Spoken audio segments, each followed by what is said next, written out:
So today's topic is production possibility frontier, यानी इसे production possibility curve भी बोला जाता है, right.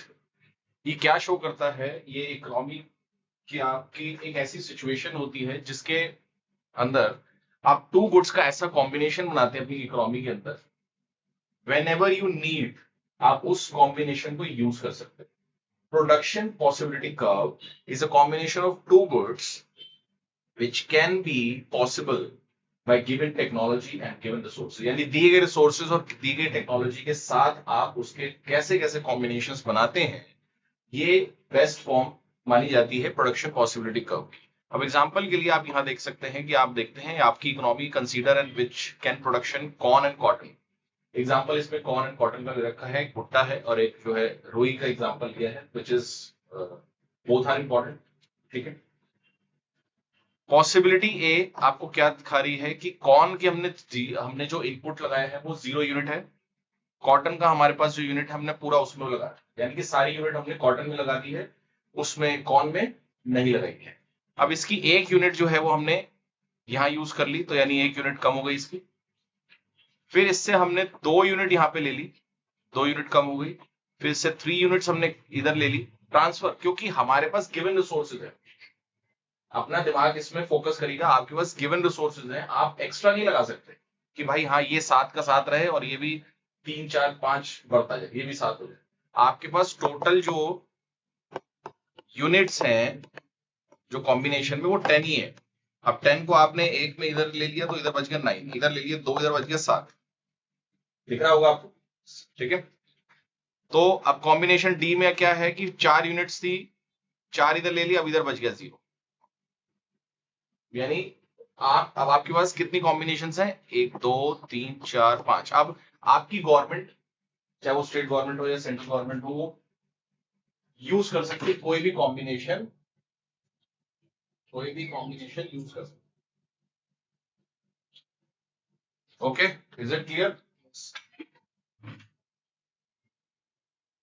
Okay, now let's talk about the graph, how we make the graph for the production possibility frontier, यानी इसका curve, ये जो कर्व डाउनवर्ड स्लोपिंग है ये कैसे बनता है। इसमें जो इलिस्ट्रेट किया गया है ये बहुत ही नॉर्मल उसमें है, मैं आपको प्रॉपर तरीके से इस स्केड्यूल के बेसिस पे बता रहा हूं, ठीक है। इसमें किस तरीके से हम कर सकते हैं, आइए लेट्स स्टार्ट। आपके सामने दिख रहा है X axis and Y axis, clear.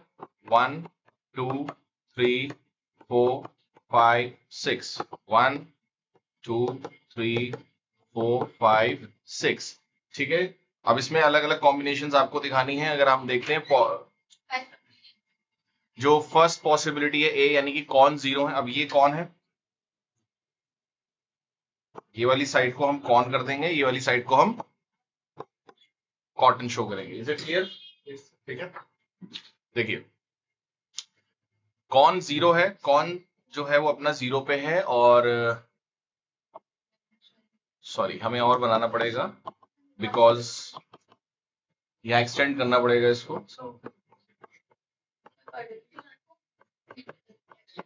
ठीक है।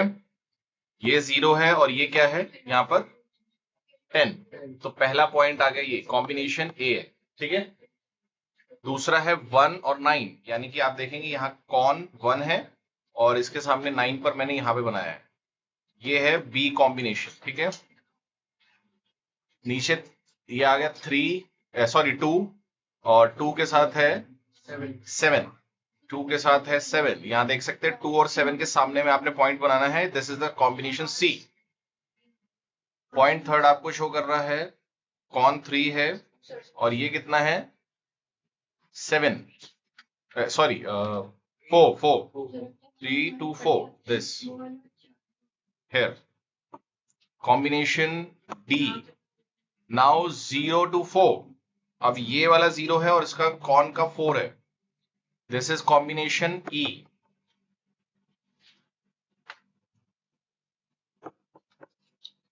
You can mark the points to make the curve. Is it downward? This is PPC, Production Possibility Curve. Clear है?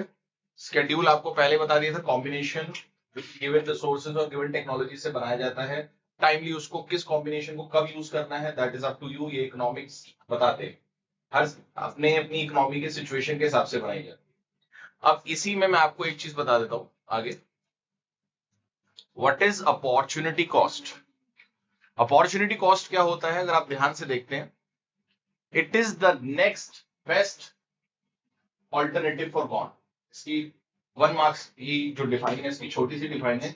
इसका मतलब क्या है, इसको एग्जांपल में समझेंगे तो ज्यादा इजी आपको समझ आएगा। सपोज आपको एक सैलरी ऑफर हुई, आपकी जो करंट सैलरी है, मान लीजिए करंट सैलरी वो 10,000 पर मंथ है और आपकी 8 आवर्स की शिफ्ट है। Is it clear? आपको ऑफर आया है दैट फॉर द सेम, आपको ऑफर सैलरी आई है 12,000 पर मंथ,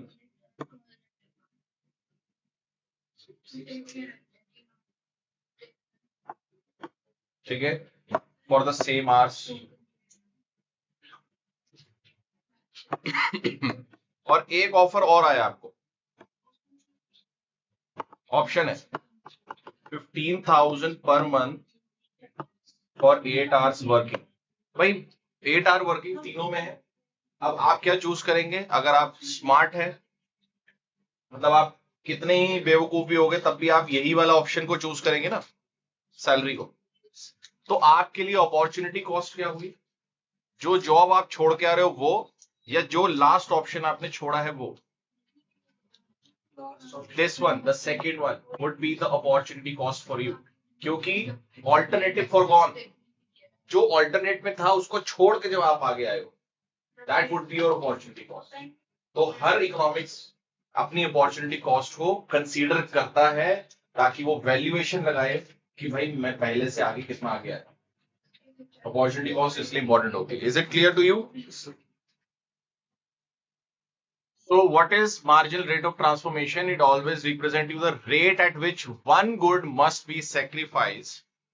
यानी कि एक गुड को अगर हम सेक्रीफाइस करते हैं, एक गुड को अगर हम सेक्रीफाइस करते हैं, फोकस करना है, must be sacrifice in order to produce one more addition. जैसे कि हमें पता है हमारे पास लिमिटेड क्या है, लिमिटेड रिसोर्स है। तो यानी कि एग्जांपल के रूप में हम देख लेते हैं कि हमारे पास मान लीजिए कि 10 यूनिट्स ही हैं खर्चने के लिए एक रिसोर्स की, ठीक है, और हमें एक ही मतलब 10 यूनिट के अंदर ही दोनों को बैलेंस करके रखना है, यानी कि वो भी पूरा हो जाए हमारा खर्चा और ये भी पूरा हो जाए। तो उसके लिए what we can do is, हम क्या कर सकते हैं, हम अगर एक यूनिट को बढ़ाना चाहते हैं, अगर हमें एक एक्स है एक वाई है, अगर मुझे इस यूनिट को बढ़ाना है तो इसी यूनिट से इसको सेक्रीफाइस करना पड़ेगा। समझ गए? यानी कि अगर ये 10 यूनिट पूरी थी, ये 0 थी, तो मुझे इसमें एक बढ़ानी है, ये 9 रह जाएगी। यानी कि आप कॉम्बिनेशन जब भी देखेंगे टोटल का वो 10 ही रहेगा। और जो सेक्रीफाइस करता है, जो सेक्रीफाइस करता है एमआरटी, यानी कि जो रेट ऑफ ट्रांसफॉर्मेशन है, यानी कि कितने रेट से आप ट्रांसफॉर्म कर रहे हो one unit to another one, एक को बढ़ाना है, एक को बढ़ाने के लिए दूसरे को ही सेक्रीफाइस करना है, तो उस रेट को हम बोलेंगे marginal rate of transformation. And इसका एग्जांपल अगर आप देखना चाहें तो change in good y upon change in good x। आप इसको इस तरीके से भी लिख सकते हैं रेशो के अंदर। इकोनॉमिकली इसका मतलब क्या होता है, डेल्टा यानी कि चेंज इन y अपॉन में change in x। This is the formula of MRT। और MRT और MOC का फॉर्मूला सेम ही रहता है, याद रखिएगा, ठीक है। Is it clear to you guys? तो here is example of how to find the MRT यानी कि marginal rate of transformation, ठीक है।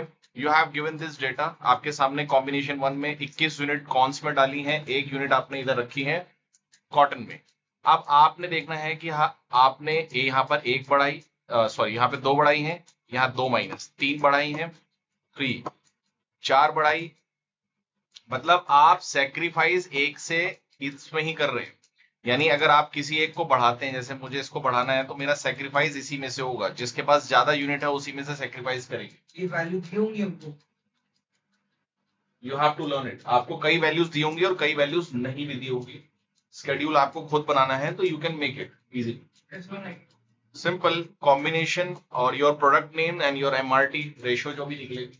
अब पहले इस रेशियो को निकालना समझेंगे, रेट ऑफ ट्रांसफॉर्मेशन। यहां पर आपकी कितनी यूनिट है, 1:1 में ही है, सिंपल, ठीक है। यहां कितनी हो गई, यहां कितनी कम हुई है, 2 यूनिट कम हुई है, और यहां कितनी बढ़ गई है, 1। यहां कितनी बढ़ गई है, कम हुई है, 3। इसने सेक्रीफाइस किया 3, और इधर अगेन 1। ऐसे ही इसका बढ़ता रहेगा, आप देखेंगे end of this is MRT of this schedule, right? Is it clear?